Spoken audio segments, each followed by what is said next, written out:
수면장애는 잠에 드는 것과 수면을 유지하는 것이 어렵고 일정 시간 잠을 잤음에도 수면의 질이 떨어져 낮 동안에 졸음과 피로를 느끼는 것을 말합니다.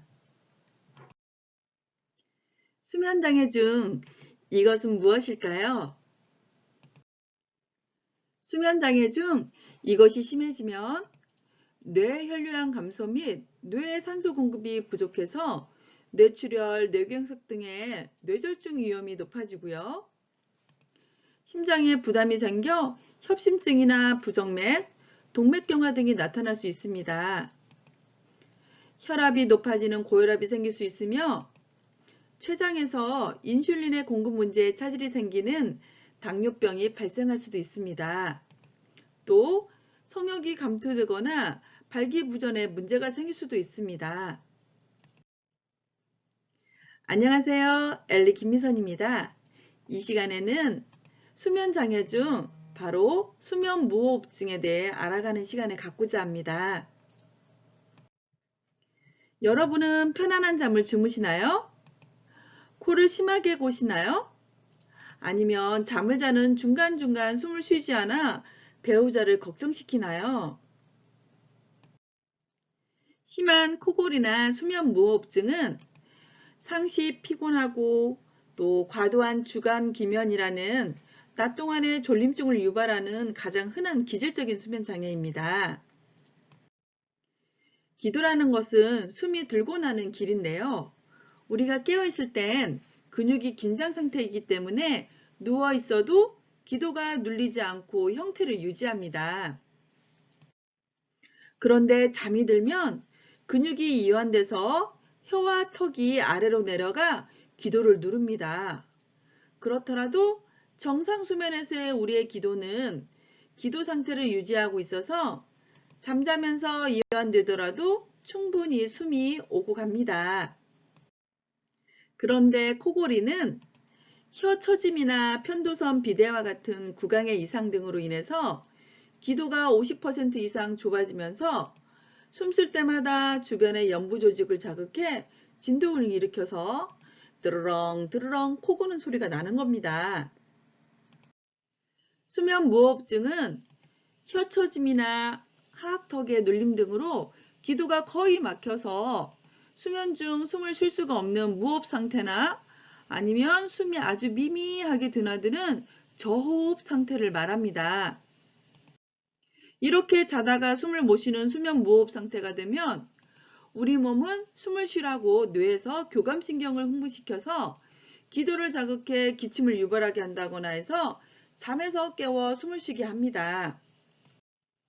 이렇듯 잠에서 깨는 일이 잦아지면 아침에 일어나기도 힘들고 또 낮 동안 피곤하고 졸리고 그대로 방치해두면 위험한 질병에 노출됩니다. 우리는 지난 시간에 수면에 대해서 배웠고 논렘 수면이 무엇인지, 렘 수면이 무엇인지 배웠습니다. 수면의 단계를 통해 단순히 수면이 휴식을 취하는 것뿐만 아니라 세포를 회복시키고 성장시키고 재생시킨다는 걸 알았습니다.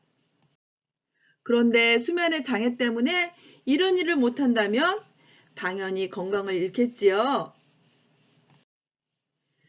대표적으로 비만은 수면장애의 원인이 될 수 있지만 수면장애가 비만의 원인이 되기도 합니다. 살이 찌면 목, 턱, 기관지 부분에도 지방이 껴서 잘 땐 특히 또 기도를 막게 되지요. 이렇듯 수면무호흡증의 주요 인자는 비만뿐만 아니라 중년 40대 이상 그리고 남성일수록 또 알코올 섭취 및 진정제의 사용이기 때문입니다. 수면무호흡증 유병률이 보통 성인에서 남성이 여성에 비해 2~3배가량 높지만 폐경 이후에는 여성 호르몬이 줄어들면서 성별 차이가 없는 것으로 알려져 있습니다. 폐쇄성 수면무호흡증후군의 중등도 또는 중증에서 심혈관계 합병증과 사망률이 증가한다는 여러 연구들도 있습니다. 그렇다면 수면무호흡증의 진단은 어떻게 할까요? 바로 수면 다원 검사를 통해 합니다. 사진에서처럼 기계를 장착하고 7가지 검사와 밤새 자는 모습을 관찰하는 검사인데요. 뇌파의 각성 정도, 근전도 각성 정도, 또 호흡 상태에서 무호흡이 있는지, 또 흉부, 복부, 호흡의 노력, 그다음에 혈중 산소 농도 저하, 맥박의 변화, 안구 운동, 심전도 등을 검사해서 분석을 합니다. 이 검사에서 야간 수면 시간 동안 무호흡이나 저호흡이 시간당 최소 5회 이상이 있고, 또 코골이, 거친 콧숨, 헐떡임, 혹은 수면 중 호흡 정지가 있으며 충분한 수면을 취했음에도 주간 졸림이라든지 피로감, 개운하지 않은 수면이 있으면 바로 수면 무호흡증으로 진단합니다. 수면 다원 검사상 기준은 수면 호흡 장애가 없거나 코 고는 소리만 있는 경우는 정상 또는 단순 코골이로 진단을 하고요. 시간당 호흡 장애 횟수에 따라서 경증, 중증도, 중증 수면 무호흡증으로 진단하는데요.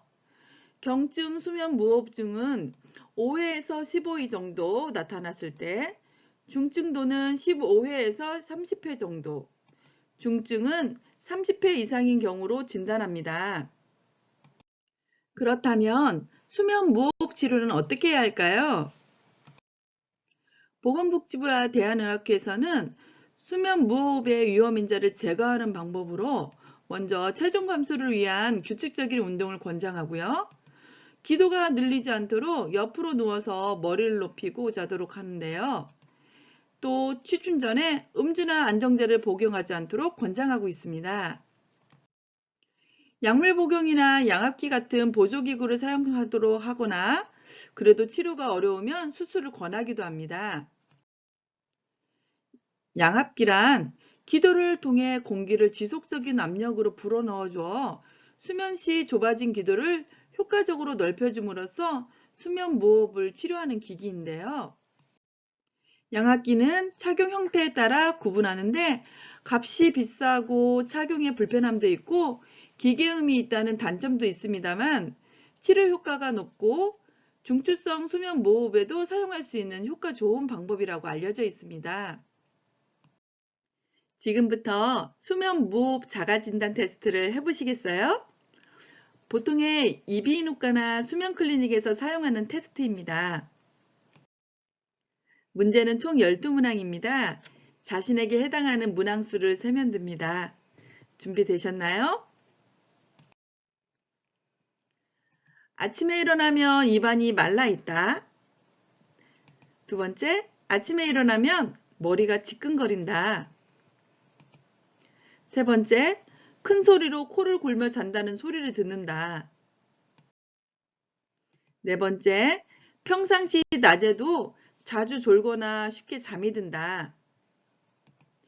잠을 자도 피로가 해소되지 않는다.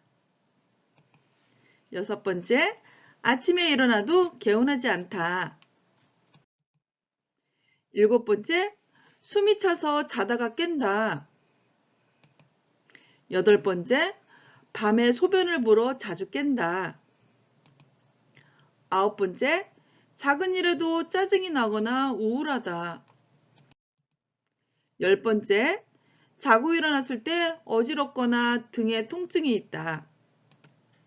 11번째, 업무에 집중하기가 힘들다. 12번째, 목에 뭔가 걸려있는 느낌이 있다. 모두 몇 문항을 체크하셨나요? 결과를 한번 알아볼까요? 만일 여러분이 3문항 이상을 체크하셨다면 수면 무호흡 가능성이 있습니다. 만일 5문항 이상이라면 속히 병원을 방문하셔서 정확한 진단을 받으시기 바랍니다. 여러분, 오늘은 수면 무호흡에 대해 알아봤는데요. 수면의 질은 우리의 건강과 직결되어 있습니다. 간과하지 마시고 꼭 건강 챙기시기 바랍니다. 오늘 밤 여러분의 질 좋은 수면을 응원합니다. 다음 시간에 만나요. 지금까지 엘리 김미선이었습니다.